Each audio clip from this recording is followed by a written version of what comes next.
கனவு கண்டார். பட்டங்கள் ஆள்வதும் சட்டங்கள் செய்வதும் பாரினி பெண்கள் நடத்த வந்தோன்னு அடிமையா இருக்க பெண்கள் எல்லாமே வெளியே வந்து நிறைய பட்டங்கள் வாங்கணும்னு ஆசைப்பட்டாரு.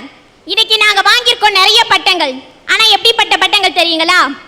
கட்டின புருஷன் செத்துட்டானா விதவன்ற பட்டம், புருஷனை பிரிஞ்சு வாழ்ந்தோம்னா வாழா வெட்டின்ற பட்டம், கட்டியில் ஆடியும் தொட்டியில் ஆடலைனா மலடின்ற பட்டம், சரி கல்யாணமே ஆகாம இருந்தா முதிர்கண்ணின்ற பட்டம், சரி எங்களுக்கு விருப்பமானவங்களோட போய் வாழ்ந்தோம்னா ஓடு காலின்ற பட்டம், கொஞ்சம் அதிகமா பேசிட்டோம்னா வாயாடின்ற பட்டம், சரி பேசாமே இருந்தோம்னா ஊம குசுமின்ற பட்டம்.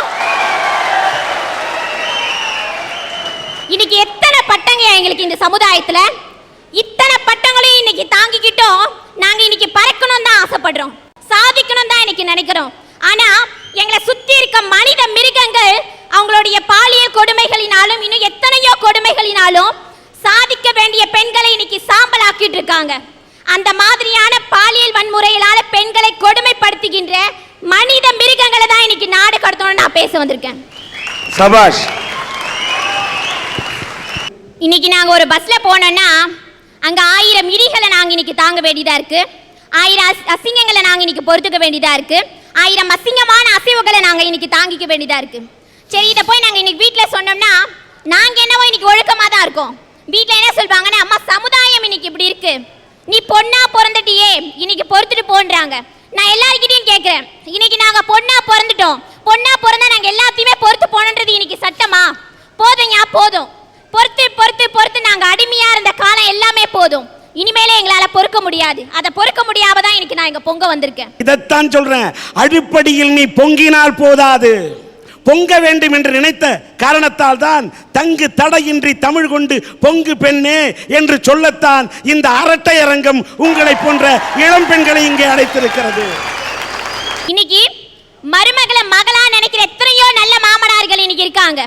ஆனா குமரி மாவட்டத்துல தக்கலைன்ற ஒரு இடத்துல தன்னுடைய மகன் எப்ப வெளியே போவானோ, எப்ப மருமக கிட்ட சில்மிஷம் பண்ணலாமோன்னு காத்துட்டு இருந்த ஒரு மனித மிருகத்தினால இன்னைக்கு நிர்மலா ஜெயந்தி அப்படின்ற அந்த பெண் தூக்குல தொங்கிட்டாயா? அதுவும் தன்னோட 5 வயசு குழந்தைய விட்டுட்டு. இன்னைக்கு அந்த குழந்தைக்கு 1000 உறவுகள் வரலாம், 1000 சொந்தங்கள் வரலாம், எல்லா செல்வங்களுமே இன்னைக்கு கிடைக்கலாம். ஆனா அந்த அம்மாவுடைய பாசம் இன்னைக்கு அந்த குழந்தைக்கு கிடைக்குமா? இந்த மாதிரியான மனித மிருகங்களை தான் இன்னைக்கு நாடு கடத்தணும்ன்றது என்னோட கருத்து. வணக்கம். வணக்கம் சார். தேனி என்ன பண்ணுது? தேனி அங்க எங்க அலைஞ்சி மலர்கள்ல போய் தேனை சேகரிக்குது. அது எவ்வளவு கஷ்டப்பட்டு ஒரு பூக்கும் தாவி தாவி தேனத்திலிருந்து சேகரிக்குது. சார் எறும்பு என்ன பண்ணுது? எறும்பு சுறுசுறுப்பா அங்க ஓடி போய் இறைய தேடிட்டு வருது. சார் ஒரு நிமிஷம்.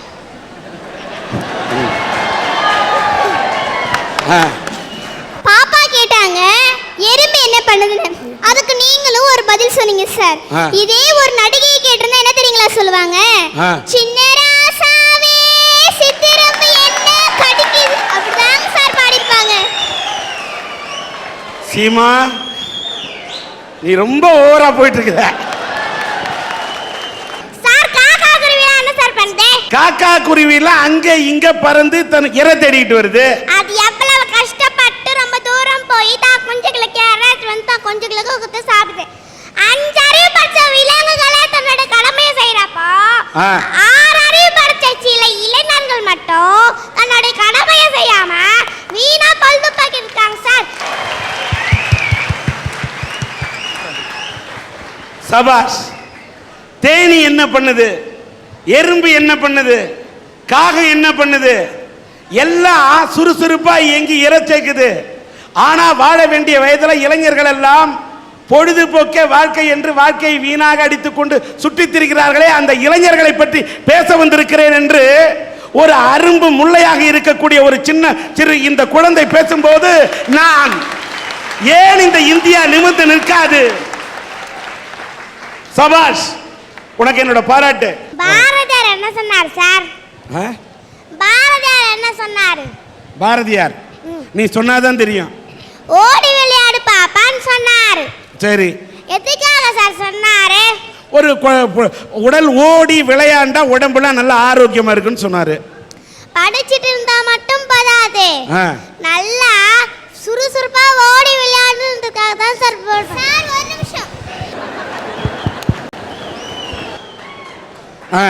அவங்க அம்மா வீட்ல டெய்லி படிக்க சொல்லுவாங்க போல இருக்கு, விளையாடவே விட மாட்டேன்றாங்க போல இருக்கு சார். அந்த பிரச்சனையை கொண்டு வந்து பாப்பா இங்க சொல்றாங்க சார். சரிம்மா.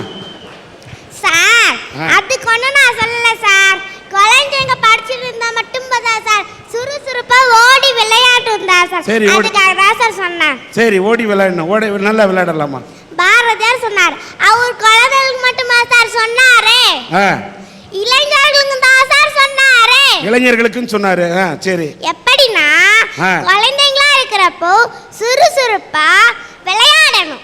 சரி. இளைஞர்களா இருப்போ சுறுசுறுப்பா உழைக்கணும். அதுக்காக தான் சார் சொன்னாரு. சரிம்மா.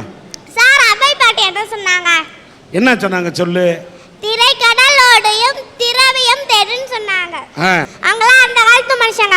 இந்த காலத்து மனுஷன் ஜனாதிபதி என்ன சொன்னார்னா, கனவு காணுங்கள் இளைஞர்களே என்னார். ஜனாதிபதியே கனவு காண சொல்லிட்டாரு.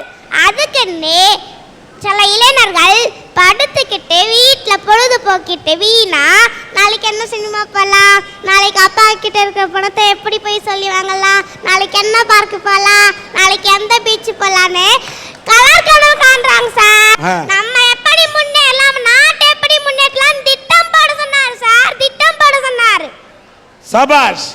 அந்த காலத்து மனுஷங்க சொன்னதையும் கேட்காம இந்த காலத்து மனுஷங்க சொன்னதையும் கேட்காம சில இளைஞர்கள் வீணா தான் சார் பொழுது போக்கிட்டு இருக்காங்க. அவங்களெல்லாம் என்ன சார் பண்றது? என்ன பண்ணணும் சொல்லு. நாடு கட்டணும் சார். ஏன்னா இப்ப நீ தான் நாட்டோட அரசி. அட போங்க சார். நாடாவது மன்னராவது ஒவ்வொரு தனி மனிதனும் சமுதாயத்துல ஒழுக்கமா இருந்தாலே போதும் சார். சார் எங்கற மாதிரி அட போங்க சார் நீ சொன்னோன்னு நான் இங்கே போயிடலாமான்னு யோசிச்சுட்டேன் சார். நான் உங்களுக்கு சொல்லல சார், தலைப்பு சொல்றேன். தலைப்பு? உன் பேச்ச பார்த்தா எனக்கு பெரிய மலைப்பு. நீ தொடரு தலைப்பு. சார் எங்கற மாதிரி குழந்தைகளுக்கு ஒழுக்கம் எப்படி வரும்? ஒண்ணே நாங்க கத்துக்கணும், இல்ல கத்து கொடுக்கணும் சார். கத்து கொடுக்கறவங்க யாராருன்னு பாத்தீங்கன்னா, ஒண்ணு பெற்றோர்கள், ரெண்டு ஆசிரியர்கள், மூணாவதுன்னு பாத்தீங்கன்னா எங்களை சுத்தி இருக்கிறவங்க. சரி நாங்களே கத்துக்கலான்ட்டு சமுதாயத்துக்கு வந்தா இங்கு சிறுநீர் கழிக்காதே நாயே அப்படின்னு எழுதி போட்டிருப்பாங்க சார். அங்கதான் நம்ம ஆள் வந்து மோளுவான். பக்கத்துல இருந்து ஒருத்தன் வந்து கேட்பான், டேய் ஏண்டா எங்க மோல்ற அப்படின்னு கேட்பான் சார். உடனே இவன் சொல்றான், டேய் நல்லா படிச்சு பாருடா, இங்கு சிறுநீர் கழிக்காதே நாயே அது நாய்க்கு தான் பொருந்தும், எனக்கு பொருந்தான்னு சொல்லிட்டு நாயை விட கேவலமா இருக்காங்க சார். சரி இங்கதான் இப்படி இருக்காங்கன்னு சொல்லிட்டு சில சினிமாக்கு போனா அந்த காலத்துல உங்க காலத்துல பாடினாங்க சார். எப்படி தெரியுங்களா? செந்தமிழ் தேன் மொழியால் நிலாவென சிரிக்கும் மலர் கொடியால், நிலாவென சிரிக்கும் மலர் கொடியால், பைங்கனி இதழில் பழரசம் தருவான் பருகிட தலை குனிவாள். செந்தமிழ் தேன் மொழியால் நிலாவென சிரிக்கும் மலர் கொடியால், நிலாவென சிரிக்கும் மலர் கொடியால். அழகா பாடுனாங்க சார்.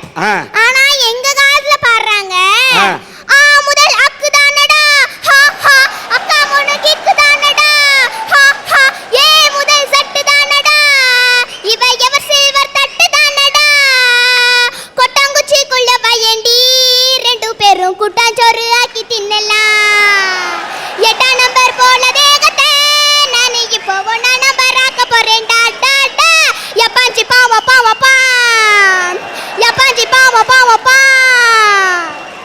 இப்படி பாடுறாங்க சார். எனக்கு ஒரு டவுட் சார், யப்பாஞ்சி பாவா பாவா பானா என்ன சார்?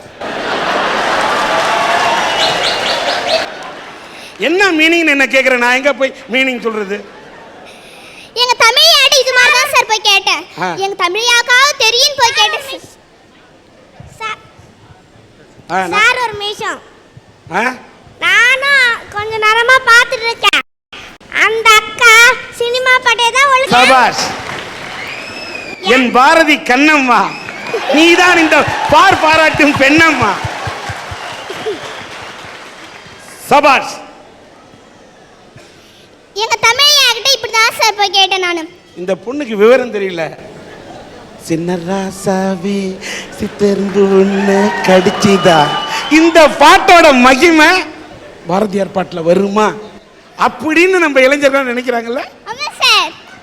ஓகே. எங்க தமிழையாட்ட போய் கேட்டேன் சார். சரி எங்க தமிழையாக்காவது அந்த எப்பாச்சி பாவம் ஒப்பாவை பார்க்க அர்த்தம் தெரியும்னு போய் கேட்டேன். ஐயா எப்பாச்சி பாவம் ஒப்பானா என்னங்க ஐயா அப்படின்னு போய் கேட்டேன். உடனே எங்க தமிழையா என்ன கோல் எடுத்துட்டு அடிக்க வராருங்க ஐயா. ஏன்னு கேட்டா என்ன கெட்ட வார்த்தை திட்டுறியான்னு கேட்டுவிட்டாருங்க சார் என்ன பார்த்து. விவேகானந்தர் ஒன்று சொல்லியிருக்காரு, wealth is lost, nothing is lost, health is lost, something is lost, but character is lost, everything is lost. அதாவது ஒரு மனிதன்ட்ட இருக்க பொருள் வள செல்வம் குறைஞ்சா கூட மறுபடியும் அதை நம்ம சேர்த்து ஒரு மனிதன்ட்ட இருக்க பொருள் வள செல்வ வளம் குறைஞ்சா கூட மறுபடியும் அதை நம்ம சேர்த்துக்கலாம். அதே மாதிரி உடல் ஆரோக்கியம் குறைஞ்சா கூட உடல் இழப்புகள் சிலதான் நேரிடும். ஆனா ஒவ்வொரு மனிதனும் சமுதாயத்துல அவனுடைய ஒழுக்கத்தை இழந்துட்டான்னு வச்சுக்கோங்களேன், அவன் உயிர் வாழ்ந்தே பிரயோஜனம் இல்லை சார், அவர் செத்த பணத்துக்கு சமம். அதனால தான் சொல்றேங்க ஐயா, நான் ஒவ்வொரு தனி மனிதனும் சமுதாயத்துல ஒழுக்கமா இருந்தான்னு வச்சுக்கோங்களேன், நம்ம யாரையும் நாடு கடத்த தேவையில்லை. தாங்க ஐயா நான் பேச வந்திருக்கேன். சபாஸ். God bless. நல்ல காலம் பிறக்குது, நல்ல காலம் பிறக்குது, ஜக்கம்மா வந்திருக்கான்னு சொல்லிக்கிட்டு 5 வருஷத்துக்கு முன்னாடி ஒருத்தன் வந்தான். நானும் அவனுக்கு காசை கொண்டு போய் போட்டேன். நல்ல காலம் பிறக்குது, நீ கல்யாணம் பண்ணிக்கினா உன் புருஷன் கூட நல்லாவே வாழ மாட்டேன், நல்ல காலம் பிறக்குது, உனக்கு ஒரு பரிகாரம் பண்ணணும், நல்ல காலம் பிறக்குதுன்னு சொன்னான். அன்னைக்கு நான் அவனை போடான்னு சொல்லிட்டேன். இன்னைக்கு நான் கல்யாணம் பண்ணிக்கிட்டு 2 வருஷமா சந்தோஷமா வாழ்ந்துட்டு இருக்கேன். ஆனாலும் எனக்கும் என் புருஷனுக்கும் சின்னதா ஒரு சண்டை வந்துச்சுன்னா கூட ஐயோ அவன் சொன்ன மாதிரி நடந்துருமோன்ற பயம் எனக்குள்ள இருந்துகிட்டே இருக்குது.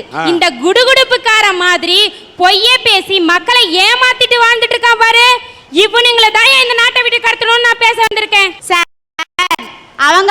அவங்க பார்த்தாங்களே வர 2 வயசு குழந்தையிலிருந்து 75 வயசு கிழவிங்க வரைக்கும் தனியா கிடைச்சா அவளுங்க வாழ்க்கையை நாசம் பண்ணிட்டு போறதுக்குன்னு சில மிருகங்கள் இருக்குங்க சார். சில மிருகங்கள் தயவு செய்து இந்த அரட்டை அரங்கத்துக்கு வந்திருக்கும் சகோதரர்கள் பெற்றோர்கள் அனைவரையும் நான் வேண்டி கேட்கிறேன், நீங்க யாரும் நான் பேசுறத கேட்டு தவறாக நினைக்க வேண்டாம். சமூகத்தில் உள்ள சில மனித மிருகங்களை பற்றி தான் நான் இங்க பேச வந்திருக்கிறேன். சுவாமி விவேகானந்தர் வெளிநாடு போயிருந்தப்போ ஒரு கூட்டத்தில் பேச போனார். முதல்ல ஆரம்பிக்கும் போது என்ன சொல்லி ஆரம்பிச்சார் தெரியுங்களா? என் அன்பு சகோதர சகோதரிகளேன்னு சொல்லி ஆரம்பிச்சார். அவர் ஏன் அப்படி சொன்னார் தெரியுங்களா? இந்த நாட்டில் பிறந்த ஒவ்வொரு மனுஷனும் தான் கட்டின மனைவியை தவிர வேற எந்த பொண்ணையும் ஆணையும் தவறா பார்க்க கூடாது, சகோதர சகோதரிகளா தான் பார்க்கணும்னு சொன்னார். ஆனா இன்னைக்கு சமூகத்துல என்ன சார் நடக்குது? திண்டுக்கல் பக்கத்துல ஒரு கிராமத்துல ஒரு மண் ரோட்ல ஒரு 4 வயசு குழந்தை நடந்து போய்கிட்டு இருக்கா சார். குழந்தையும் தெய்வமும் ஒண்ணுன்னு சொல்லுவாங்க. ஆனா அந்த குழந்தைக்கு என்ன நடந்திருக்குங்க? எதிரில் வந்த ஒரு மனித மிருகம் கூடு வச்சு அந்த குழந்தைய கதற கற்பழிச்சுட்டு போயிருக்கான். சரி, திண்டுக்கல்ல தான் இந்த கிராமத்துல இருந்து 12 வயசு பொண்ணு அரக்கோணத்துக்கு போறான். தான் சித்தப்பா வீட்டுக்கு போன பொண்ணு, லீவுக்காக போன பொண்ணு, சித்தப்பா செங்கல் சூளையில வேலை செய்யறாரு, அவருக்கு சாப்பாடு எடுத்துட்டு போயிட்டு கொடுத்துட்டு திரும்பி வர்றான். திரும்பி வர வழியில அங்க பார்த்துச்சு சார் ஒரு மனித மிருகம் அந்த 12 வயசு பொண்ணை தூக்கிட்டு போய் கரும்பு தோட்டத்துக்குள்ள கதற கற்பழிச்சு போட்டுட்டு ஓடி போயிட்டான். இப்படிப்பட்ட மனித மிருகங்கள் வாழ்ற இந்த சமூகத்துல சுதந்திரம் யாருக்கு தெரியுங்களா கிடைஞ்சிருக்கு? இந்த மாதிரி மனித மிருகங்களுக்கும் இன்னும் சொல்ல போனா ஆண்களுக்கு தான் சார் சுதந்திரம் இருக்கு, பெண்களுக்கு இல்ல சார். ஒரு பாதிரியார் என்ன பண்ணார் தெரியுங்களா? கிறிஸ்தவ மதம் சொல்லுது கடவுளின் தூதுவன்னு பாதிரியார சொல்லுது. அவர் என்ன பண்ணிருக்காரு? டூர்ன்ற பேர்ல பள்ளிக்கூடத்து மாணவர்களை கூட்டிக்கிட்டு போய் முத்தம் கொடுக்கலன்னு சொல்லி ஒரு பொண்ணை தொல்லை பண்ணிருக்கா சார், செக்ஸ் தொல்லை. இந்த பாதிரியார் என்ன செய்யறது? பாதிரியார்கள்ல நல்லவர்களும் இருக்கிறார்கள், இப்படிப்பட்ட சில மனித மிருகங்களும் இருக்குது சார். அதுக்கப்புறம் பார்த்தீங்கன்னா போலி காவி உடை அணிஞ்சுக்கிட்டு இருக்க போலி சாமியாருங்க. ஒரு போலி சாமியார் சென்னையில் 2 மாதம் ஒரு வீட்டில் இருந்து பூஜை பண்ணி கோயிலுக்கெல்லாம் போய் காமிச்சிட்டு 3ஆவது மாதம் எதிர் வீட்டில் இந்த பொண்ணை கொட்டு ஓடி போயிட்டான். எங்கடான்னு தேடும் போது எங்கேயோ ஒரு இடத்துல கொண்டு வச்சு அந்த பொண்ணை கதற கற்பழிச்சு விட்டு ஓடி போயிட்டான். இப்படிப்பட்ட சாமியார்கள்லாம் நினைக்கும் போது எனக்கு ஒரு கவிதை ஞாபகத்துக்கு வருதுங்க சார். எங்க ஊரு சாமியாரு கையிலிருந்து நூல் எடுப்பாரு, எங்க ஊரு சாமியார் வாயிலிருந்து லிங்கத்தை எடுப்பாரு, எங்க ஊரு சாமியார் வயிற்றுலேருந்து குழந்தையும் எடுப்பாரு. ஆனா அவரை கைது பண்ணி ஜெயிலில் போட்டா ஜாமீன்ல எடுக்க 2 பேர் இல்லை.